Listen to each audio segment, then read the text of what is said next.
कितला वायबार धंदाशी आहो. हा महाराज जगता येत नाही लोकांना, जगता येत नाही. हो काही काही गोष्टी शिकासारख्या राहतीस त्यासन्या. आदिवासीच मा सांगे जाऊ एक बी आदिवासीच नाही मना पोऱ्यानं लगीन एखादा आमना जातवाला मोडो बा असं कोण शका. कोणा का पोऱ्यानं लगीन राहा ना बटाजण नाचतच त्या हात तरी वडान गरज नाही त्यासले. कोणा का पोऱ्यानं लगीन राहा ना फक्त नाचाना आनंद लेतच. आपला नाचाना आनंद ते चुला मागाल द्या पण त्या लोके नाचता वट्टावर बटी बटी बोटे चोय माय ना झालं सासभर जमीन नाही तरी उपाडी नाही यांनी. बाई मापा 8 बिघा बागायते तरी पोऱ्याला भेटी राहिली कोटीन उपाडी साली यांनी. म्हणजे लोकेशनी मानसिकता स्वतःना दुखमा दुखी नाही इथला दुसरा सुखमा दुखी येत लोक. हो आता 3 एक वर्ष पहिले आमनाकडे पाणी कमी पडना काका. पाणी कमी पडना मी असा सहज गली मारावून मार राहील. तो एक उंच ओटाना घर होता एक बाबा बसेल होता असं तोंड उतारी बसेल होता म्हणा आजला वैना म्हातारा म्हणतं का हो बाबा इथला तोंड उतारी बसेल काय नाराजगी आहे म्हणतं. काय नाही हो शिलगाव महाराज म्हणतो वय ना काय पाणी नाही हो बोलतं फसाडा यंदा येरीसले पाणी नाही म्हणतं तुम ना येरीसले पाणी नाही असं नाही आपला पुरा परिसर मा येरीसले पाणी नाही शे विषय तो नाही हो महाराज. आपली येरले पाणी नाही त्यांनी खंत नाही म्हणे आपले म्हणतं मग मनी येरले पाणी नाही त्यांना काहीच वाटत नाही म्हणे माले पण बाजूवाला नाही आटी राहिली नाही साली म्हणे. मला सांगा कितला नीच धंदा आहे. म्हणजे स्वतःनी येरमा थेंबर पाणी नाही त्यांना खेद नाही त्याले पण दुसऱ्याने आटी राहिली नाही ते दुःख लागत ना. सांगा अहो सुखी जीवन जगी का. हा अरे दुसऱ्याच्या आनंदात आनंद माना महाराज. कारण तुम्हाला काही काही लोकांना बरं का माझ्या कीर्तनातून मी देव कमी सांगतो जगायची पद्धतच जास्त सांगतो. हा कारण पहिली पास होईना तर दुसरी तिसरी चौथी पाचवी नाही का मग 10वी लगून पण पहिली मात जर कधी गुती गवते मग दुसरी नको टाळापटी. म्हणजे जोपर्यंत जगता येत नाही आपण माणूस बनीने येले ते माणूस बनीन जगता येईल तर भगवंतपर्यंत पोहोचता येईल. आपण ती काले माणच्या सारखात वागी जनावर सारखाच राहिलो होता अजून विठ्ठल विठ्ठल.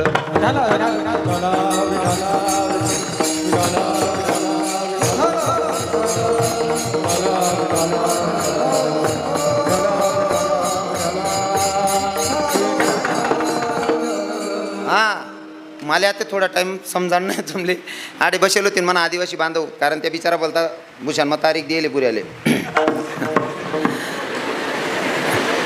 हा ते साखरीकडे गाव आहे ना फासपारदी लोकेशन त्याचं नाव दिलं आहे मला. ऐकेलो आहे तुम्ही क्लिप ऐकेलो आहे ती त्या बी लोक इथला दिलदार ना माऊली बाबा. जातीला किंमत नाही हो माणसात इन्सानियत असली पाहिजे प्रेम असलं पाहिजे. इथला साधा लोक आहे ना तिकडे तो भाग आणि आपला सर्वाच भाग माऊली परिवार आहे. कृष्णा माऊलीना बराच शिष्य आहे तिकडे बरोबर आहे ना. हो त्या माऊलीले गुरु करेले त्या लोकेशने कृष्णा माऊलीने त्यासले गुरु करेले इतकं प्रेम गुरुवर पण भाषाच तशी त्यासनी. माऊलीले जरी सांगत ना तरी आज सांगत ए माऊली चाल रे आमनागर चाल रे साला त्यान मायनं ते कवेना मनमाशे रे तुला लई जावा ना.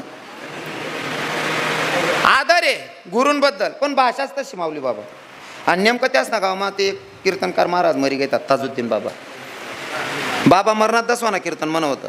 आता कीर्तन त्यासले आवड ना त्यासनी प्रथा अशी जर गावमा कीर्तन करील नशे तर गावमा पहिले मीटिंग भरस मग ते दसवाना जरी कीर्तन असेल तरी गावमा पहिले रात्री मीटिंग भरावतस. त्या मीटिंगमा बाया माणसे बट गाव जमावस आणि अख्खा गावमा ज्या कीर्तनकारनं जास्त नाव काढ त्या कीर्तनकारले तारीख देत असते. अशी पद्धत यावी बाबा समाधान बाबा.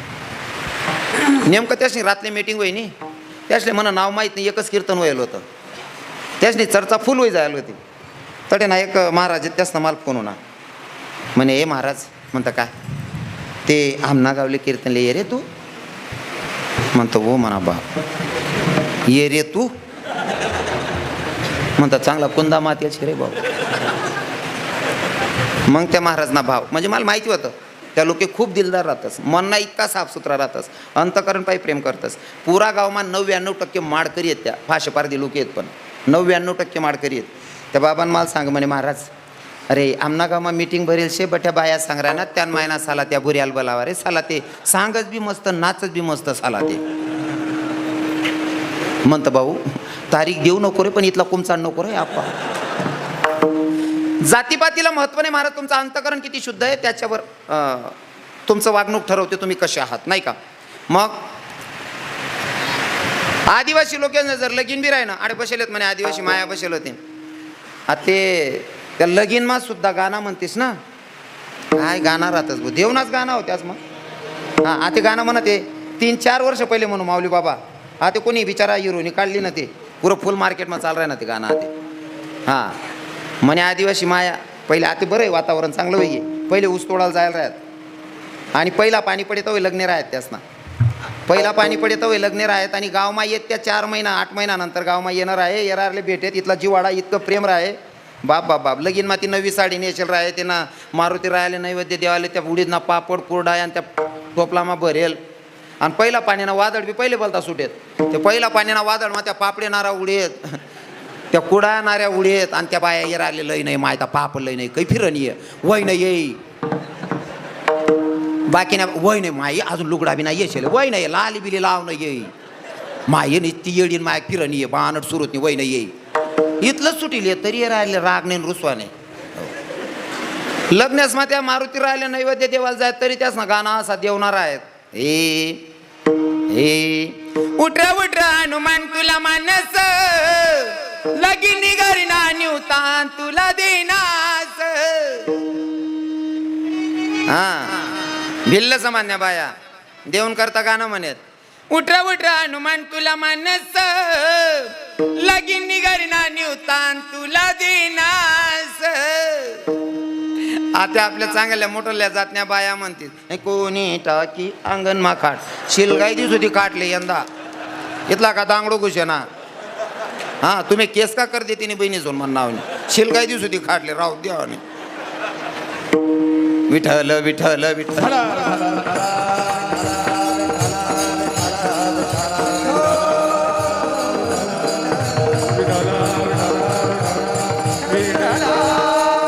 मातंग ऋषींनी सांगितलं बेटा मी जातोय पण तुला एक मार्ग सांगतोय नेम सांगतोय तेवढं लक्षात ठेव. म्हणले काय गुरुजी. बेटा मी तुला सोडून जातोय इथं जो पण येईल कोणी परपुरुष येणार नाही. जो येईल तो जगाचा मालक ब्रह्मांडाचा धनी तुला भेटायला येईल पण त्याच्यासाठी तुला नियमाचं पालन करावं लागेल. काय तुला अंतकरणापासून भगवंताचं नामचिंतन करायचंय. आणि शबरी आई फक्त भगवंताचा धावा करत होती जसं की हे श्रीराम जय राम जय जय राम श्रीराम जय राम जय जय राम.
अंतकरणापासून फक्त भगवंताचं नामचिंतन कर तुला भेटायला जगाचा मालक केला. आणि शबरी आईनं गुरुजींच्या शब्दाचं पालन केलं. अंतकरणापासून भगवंताचं नामचिंतन करत होते. आता प्रभू रामचंद्र 14 वर्षाच्या वनवासाला निघाले. लखनजीला सांगायला लागले लखन चल भैया अपनी माँ को मिलने जाना है भैया. लखनजीला घेऊन निघाले. लखनजीला घेऊन निघाले. लखनजीचा प्रश्न भैया अरे 14 साल तक हम अपनी माँ को नहीं मिल सकते भैया. तेव्हा माझे प्रभू लखनजीला सांगतात लखन अरे 14 साल तक राह देखने वाली माँ की बात नहीं कर रहा हूँ भैया. अरे 14 वर्ष वाट बघणाऱ्या मायची गोष्ट करत नाही. ती 82 वर्षाची होईस तोवर वाट बघते त्या मायची गोष्ट करतोय म्हणला. आणि माझा जगाचा मालक शबरी आईला भेटण्यासाठी निघाला. शबरी आईची वय होती 82 वर्ष. शबरी आईला काहीच दिसत नाही पण गुरुजींच्या शब्दावर विश्वास होता आणि गुरुजींनी सांगितलेल्या नियमाचं पालन करत होती. अंतकरणापासून देवाची भक्ती करत होती. प्रभू रामचंद्र भावाला घेऊन उभे येतात कुटियाच्या समोर. शबरी आईला दिसत नाही पण विश्वास गुरुजींच्या शब्दावर. इथं जो येईल तो जगाचा मालक येईल परपुरुष कोणी येणार नाही. दोघं बंधू आलेले. शबरी आईनं बघितलं. बघितल्याच्या नंतर शबरी आईच्या डोळ्यातून अश्रू होते. लखनजीनं विचारलं आई साहेब ब्रह्मांडाचा धनी तुमच्या कुटियाच्या समोर असताना तुमच्या डोळ्यात अश्रू येता तुम्ही रडता. तेव्हा शबरी आईनं सांगितलं दादा रडते रे लखन पण आई रडण्याचं काय कारण. आता आनंदाचा क्षण आहे. ब्रह्मांडाचा धनी तुमच्या कुटियाच्या समोर आहे मग तुम्ही काहून रडायला. तेव्हा शबरी आईनं सांगितलं भैया लहानपणी मायबापांचा त्याग केला, लहानपणी संसाराचा त्याग केला, घराचा त्याग केला. अरे मला इथं पाणी प्यायला ग्लास नाही, पाणी प्यायला भांडं नाही या. आणि आपली हिंदू धर्माची संस्कृती अशी या, संत आणि भगवंत दारात आल्याच्या नंतर त्यांचं पद्यपूजन झालं पाहिजे. मला जर देवाची पूजा करायची असेल, देवाचे पाय धुवायचे असतील, तर त्याच्यासाठी माझ्याकडे पात्र असणं गरजेचं आहे. पण मला पाणी प्यायला ग्लास नाही तर देवाचे पाय धुवायचे कुठं? माझ्याकडे देवाचा पाय धुण्यासाठी भांडं नाही म्हणून डोळ्यात अश्रू आहे. लखनजीनं गोड उत्तर दिलं, आई साहेब देवाचं पाय धुण्यासाठी तुमच्याकडे पात्र नाही म्हणून रडताय तुम्ही? म्हणे हो लखन. आई देवाचं पाय धुण्यासाठी तुमच्याकडे पात्र नाही म्हणून रडताय, पण मी तुम्हाला स्वाभिमानानं सांगेल तुमच्याकडे पात्र नाहीये, पण तुमची पात्रता एवढी की जगाचा मालक तुमच्या कुटियाच्या समोर आहे. गुरुजींनी सांगितलं अंतकरणापासून देवाची भक्ती करा.